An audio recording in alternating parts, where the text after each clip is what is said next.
Today we're going to do something really cool. We've come over here in Taiwan for carpentry. Sounds fun, right? At school I've tried cutting wood before. I guess it qualifies. But I wonder what it's like as a career. Well, we'll find out in a bit.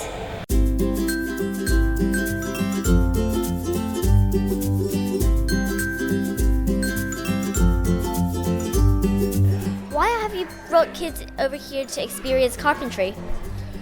Because I mainly think that most people who live in Hong Kong, we all just buy things off the shelf a lot, and we actually never really get to see what goes behind the scenes of making things. So I think like a workshop like Carpentry, where they really get to build their own cars from scratch, from their foundation, could be a really good way for them to see how it's not easy to actually make a Pinewood Derby racing car, and that they can learn how to appreciate how everything around us is all made by someone, and that if they can do it on their own, that they can also realize that, oh wow, everything around us has been made by someone with hard work. I agree. I think we actually take things for granted a bit too much. So what's your ideology behind Own Academy? So Own Academy really focuses on how to help kids own their own education. Because a lot of times with school, you're being put into a school and then you're expected to do all these things following what the teachers say, what the school does. So with Own Academy, we really want to empower students to own their own learning. So it's a lot of self-discovery, a lot of curated experiences, and really connecting the real world type of activities to how we can make it into a learning activity. That's really cool.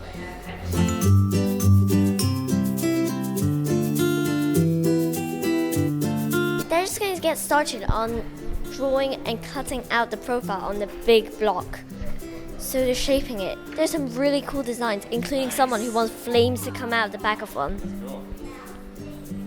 I wonder how they can do it. Does anybody know that animals is actually an inspiration for a lot of car makers? What's the name of a car that is also an animal? Does anybody know? Jaguar, very good. So this is called a pole saw, and we use this to cut straight lines. Why do you think we call it a pole saw? No? Pretty much, yes. From here, I just drag back. So you see all that dust coming down? So whenever there's dust, that means you're cutting. And if you see, if I push, no dust, which means it's not cutting, right? So I'm very gentle, just dragging, and as I drag it down, I can see that I'm cutting, and I can check, always double check I'm cutting this straight line. You see how I'm turning already? Like it's following the curve. As you near the end, you can slow down a bit and just watch and use your ears, because as you cut it, the sound changes, and then you'll know. You see what's coming through there?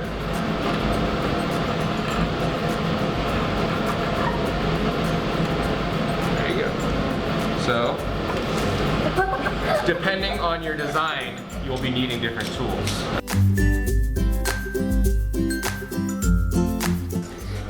They're just clamping the wood to the table so that they can cut really well without getting their fingers in the way.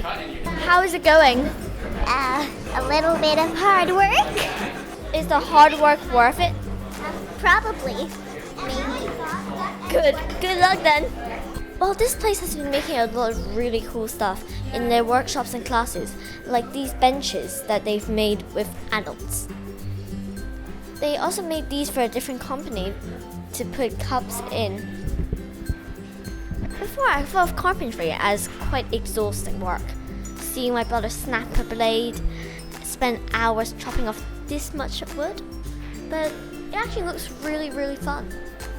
Everything comes with experience, and I think that carpentry is no exception. So let's just watch as they gain some experience over here. Your blade is angled like this, you're going to cut an angle. So you want the saw to go the same as the straight line that you drew, okay? It's following a line when you color in. Yeah. Nice. While they're finishing off their sewing, we're just taking a look at this sample. It's one of those sample cards. I'm not sure which way goes where.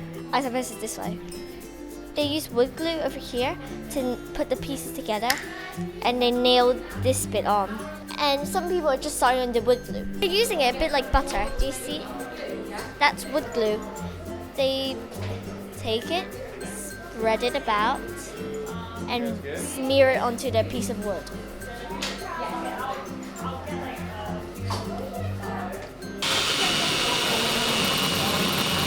All right, pull it out. That's all we need. Do you enjoy carpentry? Yes. I like making things. It's satisfying. I think it's interesting, but I haven't really done carpentry before, so I just wanted to try something new. That it's cool to get to make things.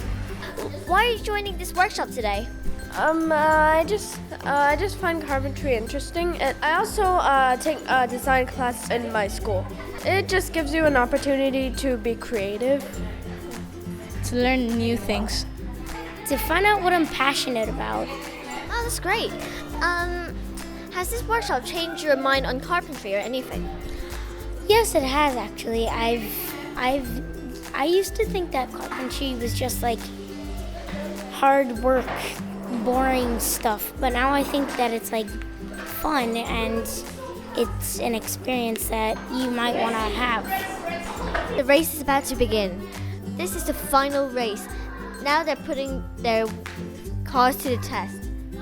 Who will be the winner? Well, that's what we're gonna find out.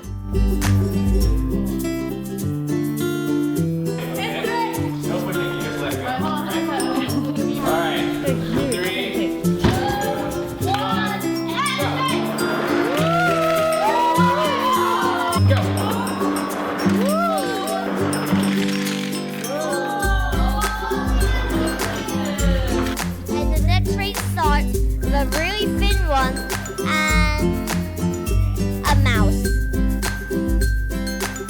Who will win? We shall soon see.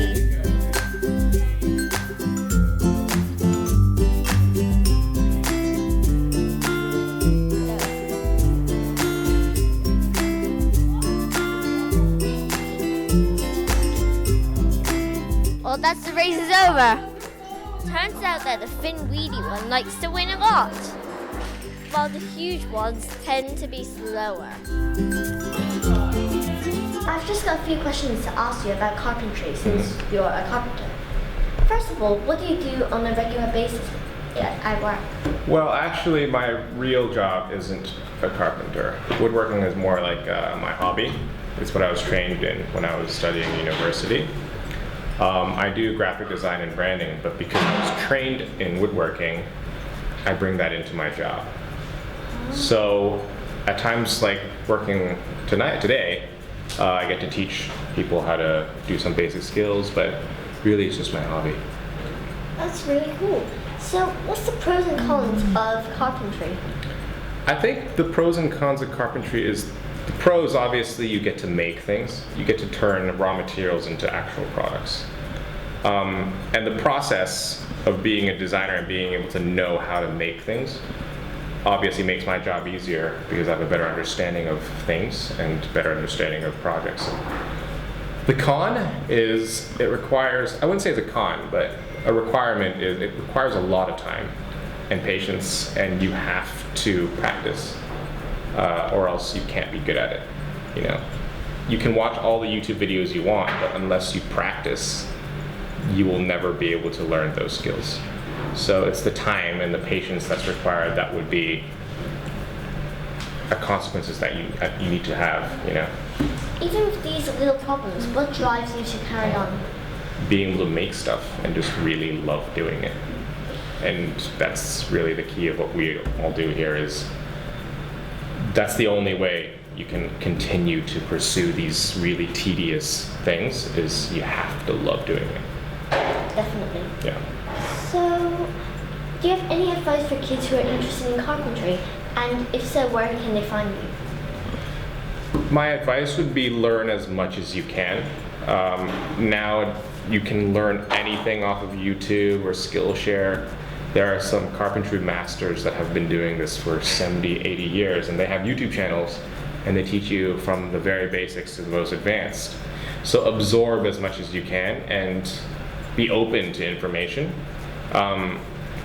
Another thing is don't be afraid to fail. Don't be afraid to accidentally hurt yourself, physically or not physically. Every time you fail, you learn something. And it seems like a very cheesy saying, but it's absolutely true. If you're going out to do a project and you miss a cut or you make a mistake, that's fine. It's totally okay, as long as you continue doing it. And anybody that wants to practice, just come find us here at 3 Keys and we'll give you all the tools and time and everything you need. Okay, so when did you start working with Own Academy with Natalie? We started working a couple months ago. Actually, we started a conversation to work together, I think 4 months ago. It's when she had this idea of starting Own Academy and she wanted to find more and more collaborators to work with, and that's when we first started. Cool. So thank you so much for your time today. Thank you. Your workshop looks so much fun. Thanks. Maybe next time you can come in, we can teach you how to build a table or something. Okay. Awesome. That sounds amazing. Thank you. Cool. Thank you.